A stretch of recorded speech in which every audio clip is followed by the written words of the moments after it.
Welcome, Seekers of the Night, to a realm veiled in darkness and mystery. In this episode of Beyond the Dungeon, the gallery invites you to embrace the shadows as we unveil an enigmatic world of Vampire the Masquerade. In this journey of secrets, we'll delve into the twisted psyche of the Malkavian clan, those whose minds are shattered yet hold glimpses of profound insight.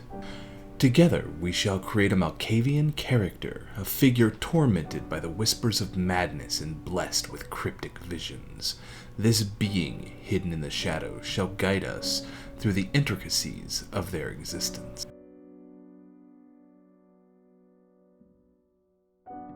As with all characters, we start with a concept. As Malkavians, we tread a fine line between brilliance and insanity.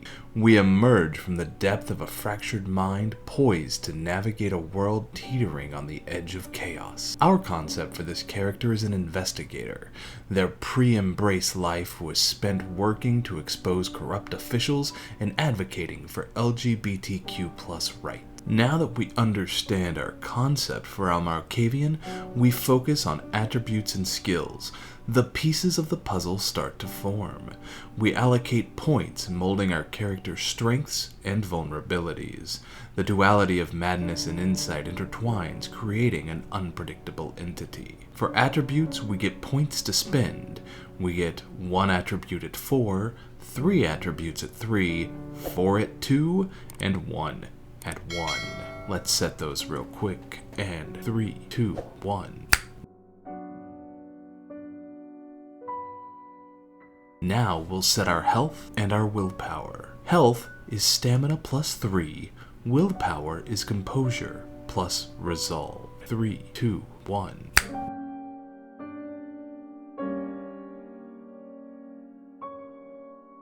Now it's time for our skills, and we have a total of 20 points to spend across our skills. The book gives us 3 preset options plus some profession packages.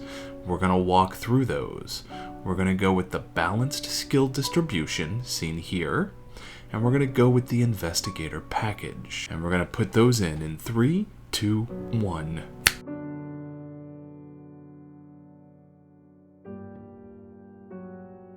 Now we look at disciplines, the supernatural abilities of our vampire character. Because we're building a Malkavian, we get to choose from Auspice, Dominate, and Obfuscate. We have 3 points to spend, so we can pick 2 and put 2 points into one discipline and 1 point into another. For this character, we want 2 points in Auspice and 1 in Dominate. Next, we pick our predator type. This is how we feed and who we feed on. This character is a scene queen. That gives us a specialty, some points for Dominate, some advantages of fame and contact, and a flaw of disliked or prey exclusion, all of which we may talk about in the next section. Let's put those in.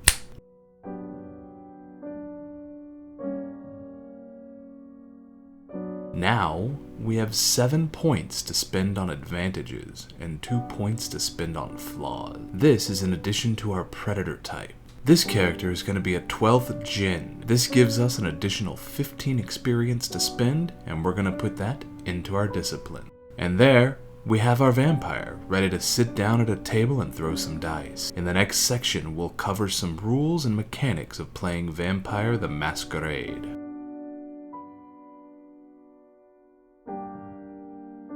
Now, we journey into the depths of Malkavian existence, where reality blurs and madness reigns. We shall explore the art of embodying our creation, understanding their motivations, and embracing the chaos that follows their every step. The number 1 rule of Vampire the Masquerade is story over mechanics. If for any reason the storyteller feels that it suits the story, they can negate the need for dice. They can also roll once for an entire scene. This is a form over function mechanic. At the heart of the Vampire the Masquerade dice system lies a combination of storytelling and chance. To succeed in your endeavors, you'll need a pool of 10-sided dice, known as D10s. The number in the dice pool depends on your character's attributes, abilities, and other modifiers. When it's time to take action, you'll roll your dice pool. Each die in the pool represents your character's chance of success. Anything higher than a 6 is considered a success, while 1 to 5 is a failure. The number of successes determines the outcome of your action. The dice pool is typically composed of attribute dots, ability dots, and modifiers. The rulebook provides specific guidelines on how to assemble your pool for the task at hand. It's essential to consider your character's strengths and weaknesses to strategically allocate your dice. The difficulty of a task influences the target number you need to reach with your successes. The storyteller who guides the narrative sets the difficulty level based on the situation. The higher the difficulty, the more successes you'll need to achieve your desired outcome. The default, however, is 1.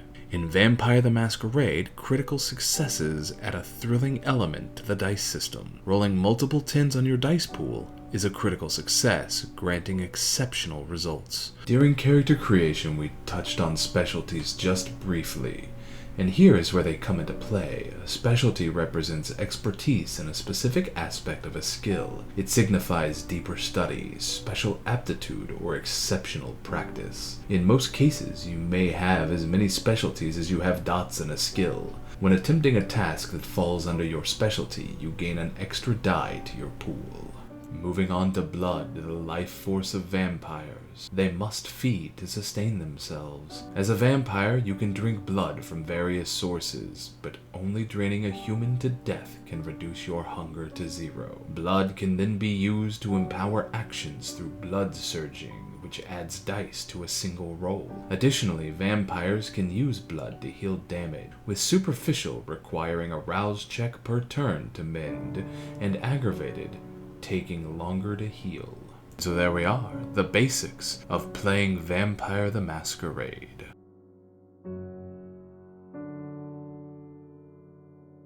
Vampire, at its core, is a game without heroes, at least in a traditional sense. This is a game for those who love horror or dark tales and who want story over combat.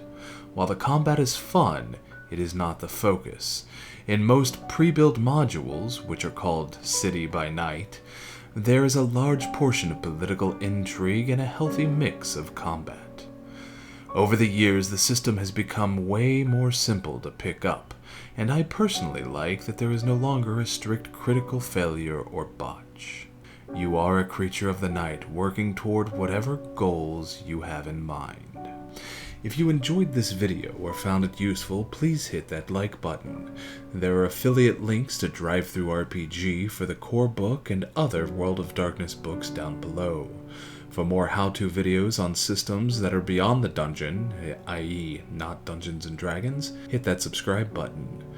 If there's a game you'd like to see a video on, please put it in the comments.